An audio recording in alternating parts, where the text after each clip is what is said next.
Hello everyone. आज के इस वीडियो में हम रिएक्टिविटी ऑफ मेटल कॉम्प्लेक्सेस को डिस्कस करेंगे। तो इसके अंदर जैसे कि हम समझ सकते हैं कि जो है रिएक्टिविटी ऑफ मेटल कॉम्प्लेक्स, यानी कि कोई मेटल कॉम्प्लेक्स होंगे। जैसे कि यहाँ पे फर्स्ट मेटल कॉम्प्लेक्स है और कोई दूसरा हमारे पास में सेकंड मेटल कॉम्प्लेक्स है। तो यहाँ पे हम देख रहे हैं उनकी रिएक्टिविटी। मान लो कि इसकी रिएक्टिविटी ज़्यादा है और इसकी रिएक्टिविटी कम है, ठीक है। तो इसकी रिएक्टिविटी ज़्यादा होगी तो ये क्या होगा, अनस्टेबल होगा। और इसकी रिएक्टिविटी जो होगी वो कम होगी तो इसे हम कंसिडर कर सकते हैं ये थोड़ा स्टेबल होगा, ठीक है। तो इसकी जो स्टेबिलिटी है उसको हम जो है दो टाइप में पढ़ते हैं। फर्स्ट होती है हमारे पास में काइनेटिकली, काइनेटिक, ठीक है। और सेकंड जो होता है हमारे पास में होता है वो होता है थर्मोडाइनेमिक। यहाँ पे हमारे पास में दो तरीके जो होती है, या फिर आप कह दो रिएक्टिविटी होती है या फिर आप कह दो स्टेबिलिटी होती है, ठीक है। तो यहाँ पे हम डिस्कस करेंगे काइनेटिक स्टेबिलिटी, स्टेबिलिटी क्या होती है और थर्मोडाइनेमिक स्टेबिलिटी क्या होती है।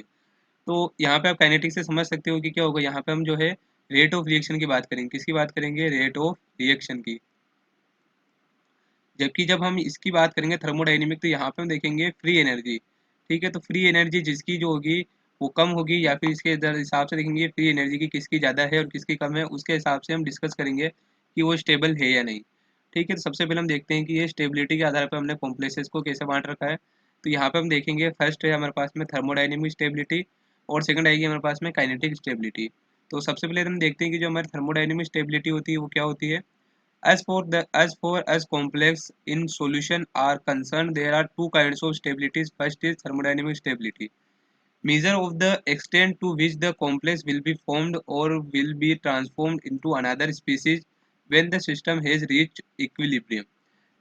अब इसके बाद हम बात करें काइनेटिक स्टेबिलिटी की। तो काइनेटिक स्टेबिलिटी क्या होती है, रेफर करती है to the speed with which the transformation of leading to equilibrium will occur. Under this, the rate of substitutions, racemizations, and their mechanism. The factor which are affecting the rate of reactions are also studied, ठीक है। तो kinetic stability के अंदर हम इन सब चीज़ों को study करते हैं। तो मेनली तो यही कहना चाह रहा है कि काइनेटिक स्टडी आपको बताए, काइनेटिक स्टेबिलिटी आपको बताएगी कि रेट ऑफ रिएक्शन के बारे में, और जो आपकी थर्मोडायनेमिक है वो बताएगी कि जो आपकी फ्री एनर्जी चेंज है वो किस में कितनी हो रही है, ठीक है। तो काइनेटिकली स्टेबल कौन होगा? जिसकी जो रेट ऑफ रिएक्शन है वो कम होगी, मतलब कि जिसमें लिगेंड डिस्प्लेसमेंट जो होगा वो कम होगा। और जो अगर काइनेटिक स्टेबिलिटी अगर मतलब काइनेटिकली स्टेबल नहीं है, मतलब कि सब्स्टिट्यूशन जो होगा उसमें फास्ट होगा, ठीक है। तो काइनेटिकली स्टेबल जो कंपाउंड होते हैं या फिर काइनेटिक स्टेबिलिटी के आधार पर भी हम कंपाउंड को दो भागों में डिवाइड करेंगे। एक होगा हमारे पास में इनर्ट, जो कि काइनेटिकली क्या होगा, स्टेबल होगा। और दूसरा हमारे पास में क्या होगा, लेबाइल, जो कि काइनेटिकली क्या होगा, काइनेटिकली जो होगा अनस्टेबल होगा, ठीक है। तो इनर्ट और लेबाइल ये हो जाएगा। और इस तरह से जो हमारे पास में थर्मोडायनेमिक स्टेबिलिटी है उसमें भी हम जो है स्टेबल और अनस्टेबल की बात करेंगे, ठीक है। यहाँ पे पहले हम स्टेबल की बात करेंगे, दूसरा हम बात करेंगे अनस्टेबल की, ठीक है। अनस्टेबल कॉम्प्लेक्सेस कौन कौन से होंगे। तो सबसे पहले हम देखते हैं lability and inertness of complexes. In order to understand thermodynamic terms stable, unstable and kinetic term labile and inert, consider the following cyano complex. तो यहाँ पे आपको साइनो कॉम्प्लेक्स दिखा रखा है। निकल CN4 2 माइनस, एंड दूसरा है हमारे पास में MnCN6 3 minus and CrCN6 3 minus. All these complexes are extremely stable from thermodynamic point of view, but kinetically these are quite different, ठीक है। तो ये थर्मोडायनेमिक की ये बात करें तो ये सब क्या है, बहुत ही ज़्यादा स्टेबल जो होते हैं कॉम्प्लेक्सेस हैं। लेकिन जो काइनेटिकली है इनकी जो स्टेबिलिटी है वो डिफरेंट डिफरेंट है। If the rate of exchange of radio carbon labelled cyanide is measured, it is found that despite the thermodynamic stability the following observation are made. तो यहाँ पे फर्स्ट जो हमारा कॉम्प्लेक्स है, complex exchanges cyanide ligand very rapidly. यहाँ पे जो हमारे पास में CN लिगेंड है उसकी अगर हम रिएक्शन इसमें जो है, इसमें CN जो है जिसमें कार्बन जो है आइसोटोपिकली लेबल हो उससे रिएक्शन कराते हैं, तो हम देखते हैं जो हमारे पास में CN ग्रुप है वो रिप्लेस्ड हो जाता है इससे, ठीक है। अगर ये स्टेबल होता तो इसमें जो होती है लिगेंड डिस्प्लेसमेंट रिएक्शन नहीं होती, लेकिन ये जो है काइनेटिकली स्टेबल जो है नहीं है, इसलिए यहाँ पे CN जो है डिस्प्लेस हो रहा है या फिर रिप्लेस हो रहा है, ठीक है। तो यहाँ पे क्या हो रहा है, टी हाफ इसका क्या है 30 सेकंड से, एंड ये जो है लेबाइल है। यहाँ पर देखोगे इसकी रिएक्शन क्या है, निकल CN4 2 माइनस, इसकी रिएक्शन हमने 4 CN माइनस से कराई, क्योंकि क्या है आइसोटोपिकली लेबल्ड है, यहाँ पे C14 का यूज़ किया जा रहा है, ठीक है। तो यहाँ पे जो है, यहाँ पे जितने भी CN होंगे वो रिप्लेस हो जाएंगे इससे कितने टाइम में, 30 सेकंड के अंदर ही। 30 सेकंड जो हमारा एग्जाम्पल है उसमें क्या होगा, कॉम्प्लेक्स एक्सचेंज करता है साइनाइड्स को साइनेट लिगेंड मॉडरेटली, मतलब कि इसकी जो लिगेंड डिस्प्लेसमेंट की जो टाइम होगा वो क्या होगा, थोड़ा मॉडरेट होगा, इससे तो ज़्यादा होगा लेकिन जो इनर्ट होगा उससे थोड़ा कम होगा। एंड इट इज़ जो है मॉडरेटली लेबाइल है। इसकी रिएक्शन की आप देखोगे तो इसमें क्या होगा, MnCN6 3 माइनस, इसमें यहाँ पे हमने 6 CN लिगेंड ले लिए जो कि क्या है आइसोटोपिकली लेबल्ड है। यहाँ से इसकी जब रिएक्शन होती है तो क्या होगा, Mn यहाँ पे जितने भी CN लिगेंड होंगे वो डिस्प्लेस हो जाएंगे, रिप्लेस हो जाएंगे आइसोटोपिकल लेबल CN से।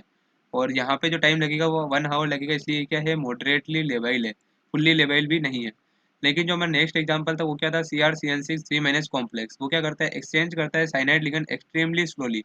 यहाँ पे आपको टीआर देखोगे तो 24 दिन लग जाएंगे इसमें कितने में, साइनाइड को एक्सचेंज करने में। And it is consider to be inert, तो ये क्या है, इनर्ट है। यहाँ पे इसकी रिएक्शन दिखा रखी है CrCN6 3 माइनस, इसकी रिएक्शन हमने कराई 6CN माइनस जो कि हमारा क्या है आइसोटोपली लेबल्ड है। तो यहाँ पे जितने भी CN है वो रिप्लेस हो जाएंगे किससे, CN माइनस से, और इसमें टाइम बहुत ज़्यादा लगेगा इसलिए क्या है, इनर्ट है। तो हम देख रहे हैं काइनेटिकली पॉइंट ऑफ व्यू से क्या होगा, जितनी ज़्यादा रेट ऑफ रिएक्शन होगी उतना ज़्यादा क्या होगी उसकी रिएक्टिविटी होगी, और वो क्या होगा, लेबाइल होगा, ठीक है। लेकिन हम बात करें अगर इसकी रेट ऑफ रिएक्शन कम हो, ये कम जो है लिगेंड सब्स्टिट्यूशन रिएक्शन को फेवर करता हो तो क्या होगा, इनर्ट होगा। तो यहाँ पे एक टोबे ने रूल प्रपोज किया था दैट कि 25 डिग्री सेंटीग्रेड पे in a 0.1 mole solution of molar solution of complexes, if the substitution take place in less than 1 minute the complexes are designated as labile complexes, ठीक है। तो अगर 1 मिनट के अंदर ही जो हमारा लिगेंड डिस्प्लेसमेंट है या फिर हम कह सकते हैं सब्स्टिट्यूशन टेक प्लेस हो जाता है तो हम इसे क्या कहेंगे, लेबाइल कॉम्प्लेक्स कहेंगे, ठीक है। The classical example of kinetically inert complex which is thermodynamically unstable is the, ठीक है। तो यहाँ पे क्या है, ये क्या है, काइनेटिकली इनर्ट कॉम्प्लेक्स है और थर्मोडायनेमिकली क्या है, अनस्टेबल है। जैसे कि हमने बात की अगर कोई काइनेटिकली स्टेबल है तो क्या होगा, इनर्ट होगा, ठीक है। मतलब कि वो क्या करेगा, सब्स्टिट्यूशन रिएक्शन को फेवर नहीं करेगा। लेकिन अगर हम थर्मोडायनेमिकली की बात करें तो वो क्या होगा, थर्मोडायनेमिक अनस्टेबल भी हो सकता है। एग्जाम्पल की हम बात करें CONH3 6+3 की बात करें तो इस कॉम्प्लेक्स में क्या होगा, in acid solution its decomposition is expected as, यहाँ पे क्या होगा कि अगर एसिड सॉल्यूशन के अंदर इसको हम क्या करें, डिकम्पोज करें, यहाँ पे जो सारे ही NH3 जो हमारे पास में मॉलिक्यूल्स है, जो लिगेंड है वो किससे रिप्लेस हो जाएंगे, एक्वा लिगेंड से। तो कॉम्प्लेक्स कुछ इस तरह से बनेगा, COH2O6 3+ और 6NH4+। acidification of a solution of NH3 CONH3 6 3+ result in no immediate change and at room temperature several days are required for the degradation of despite of favorable thermodynamics, ठीक है। तो यहाँ पे जो CONH3 6 3+ कॉम्प्लेक्स है वो जो है रूम टेम्परेचर पे जो होता है बहुत टाइम लगता है इसको किसमें डिग्रेड होने में, COH2O6 के अंदर। तो ऐसा हम कह सकते हैं कि क्या है, काइनेटिकली तो क्या है, इनर्ट है। The CONH3 6 3+ ion is unstable in acid but is stable with respect to water substitution in neutral solution, ठीक है।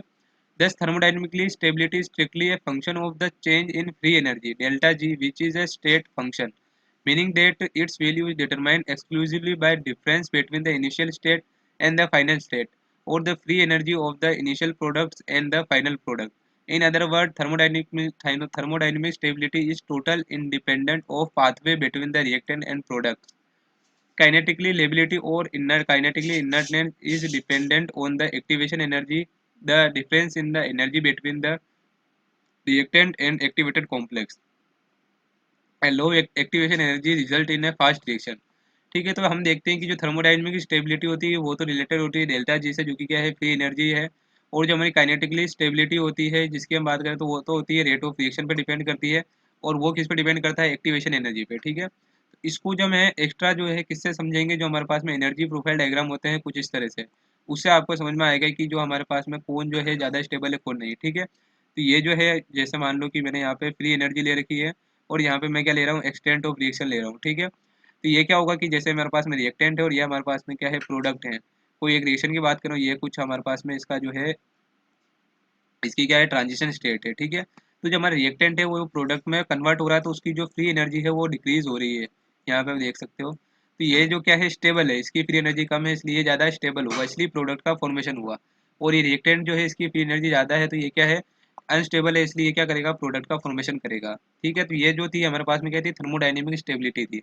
जबकि हम काइनेटिकली स्टेबिलिटी की बात करें, मान लो कि ये प्रोडक्ट ज़्यादा स्टेबल है लेकिन अगर इसकी जो के लिए हमारे पास में एक्टिवेशन एनर्जी रिक्वायर्ड है वो इतनी है, ठीक है, ये ट्रांजिशन स्टेट को जब पहुंचता है तभी ये वाला प्रोडक्ट बनेगा।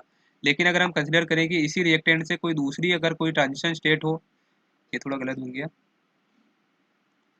इसके बाद हम अगर डिस्कस करें इसमें कि अगर कोई दूसरी जो हमारे पास में क्या हो, ट्रांजिशन स्टेट हो जिसके लिए एनर्जी रिक्वायर्ड थोड़ी कम हो, ठीक है, ये इसके लिए एक्टिवेशन एनर्जी रिक्वायर्ड है, और ये हमारे पास में एक प्रोडक्ट बन रहा है, ठीक है, ये प्रोडक्ट बन रहा है हमारे पास में बी, ठीक है। तो यहाँ पे आप जब देखोगे कि कोई रिएक्टेंट है और उसकी जो आपके पास में क्या है एक्टिवेशन एनर्जी है, वो इतनी रिक्वायर है, ये एक्टिवेशन एनर्जी इससे थोड़ी कम है, तो ये प्रोडक्ट जो है ज़्यादा मात्रा में फॉर्म हो जाएगा, ठीक है।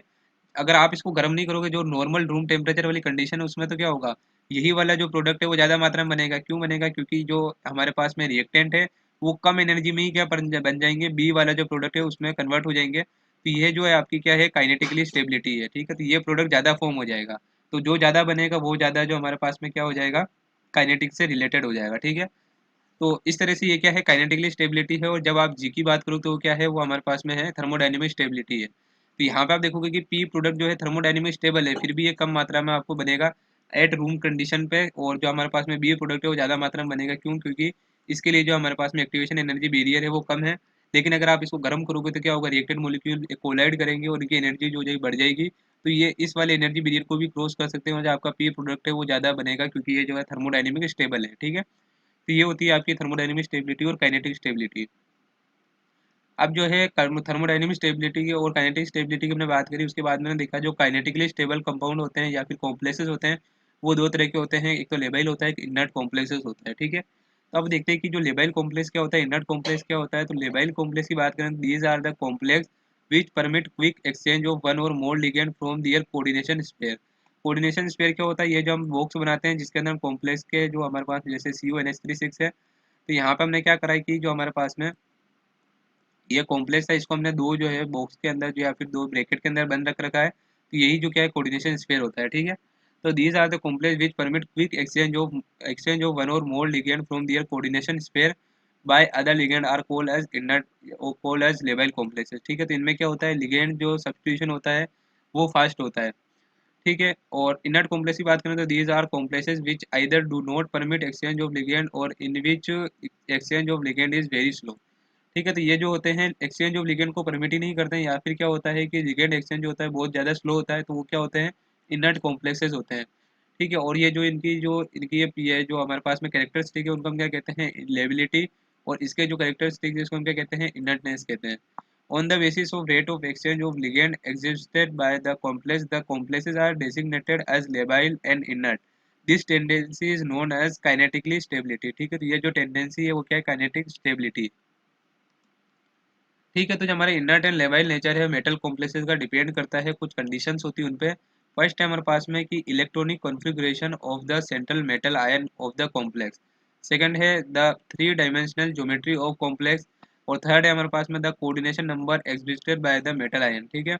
और फोर्थ है जो CFSE value of the reactant complex and the activated state complex, ठीक है। तो यहाँ पे जो हमारे पास में क्या हो जाएगा, ये जो फैक्टर्स है वो डिसाइड करते हैं कि वो क्या होगा, इनर्ट होगा या फिर लेवाइल होगा। तो फोर कोऑर्डिनेटेड हमारे पास में Cu+2 कॉम्प्लेक्सेस क्या होते हैं, लेबाइल होते हैं, जबकि हम सिक्स कोऑर्डिनेटेड RH3+ कॉम्प्लेक्सेस की बात करें वो क्या होते हैं, इनर्ट होते हैं, ठीक है। क्योंकि इनमें जो चार्ज है वो ज़्यादा बढ़ रहा है। और इसकी बात करें तो यहाँ पे जो है 6 लिगेंड है, यहाँ पे 4 ही लिगेंड है, तो इसमें स्टीरिक क्राउड ज़्यादा होगा, और इसमें जो होगा स्टीरिक क्राउड कम होगा, तो इसलिए इसमें जो हो जाएगा सब्स्टिट्यूशन जो होगा इजीली हो सकता है, ठीक है। ये क्या है, लेबाइल है, CuH2O4+2 की रिएक्शन हम 4NH3 से करेंगे तो CuNH3 4 2+ बन जाएगा, और 4H2O जो हो जाएगा इक्वल लिगेंड रिप्लेस हो जाएगा, ठीक है। और इनर्ट की बात करें तो ReCl6 3- की रिएक्शन C2O4 2- से करेंगे, तो बहुत ही स्लोली जो होगी ये रिएक्शन होगी, और ये प्रोडक्ट जो होगा फॉर्म होगा, ठीक है। और कभी कभी तो रिएक्शन फेवर ही नहीं होती है, मतलब रिएक्शन होती ही नहीं है। तो इस तरह से हमने देखा कि आज के इस वीडियो में कि हमारे पास में रिएक्टिविटी ऑफ मेटल कॉम्प्लेक्सेस क्या होती है, उसके अंदर हम डिस्कस किया कि जो हमारे पास में थर्मोडाइनेमिक जो हमारे पास में स्टेबिलिटी होती है वो क्या होती है, और काइनेटिक स्टेबिलिटी क्या होती है। और काइनेटिकल स्टेबिलिटी को भी हमने फर्दर डिवाइड कर रखा था लेबाइल एंड इनर्ट कॉम्प्लेक्सेस के अंदर, उसको भी हमने डिस्कस करा। आई होप कि आपको वीडियो अच्छा लगा होगा। वीडियो अगर आपको पसंद आया हो तो वीडियो को लाइक करके हमारे चैनल को सब्सक्राइब जरूर करें।